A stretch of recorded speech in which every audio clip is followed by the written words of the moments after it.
For many years, Pluto was known as the ninth planet of our solar system.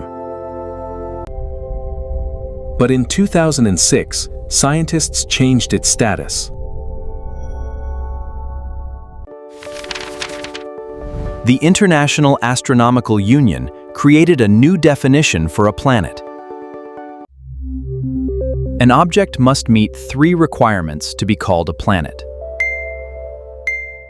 First, it must orbit the Sun.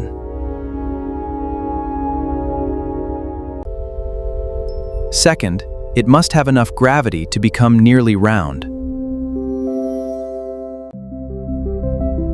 Third, it must clear its orbital neighborhood of other objects.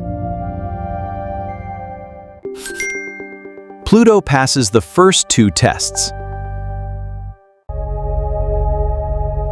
It orbits the Sun and is round because of its own gravity. But Pluto's orbit is filled with many other icy bodies.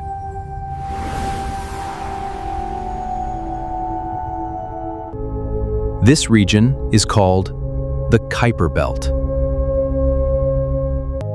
Pluto is just one of many objects in this distant belt. Earth dominates its orbit, but Pluto does not. A true planet becomes gravitationally dominant in its orbital zone.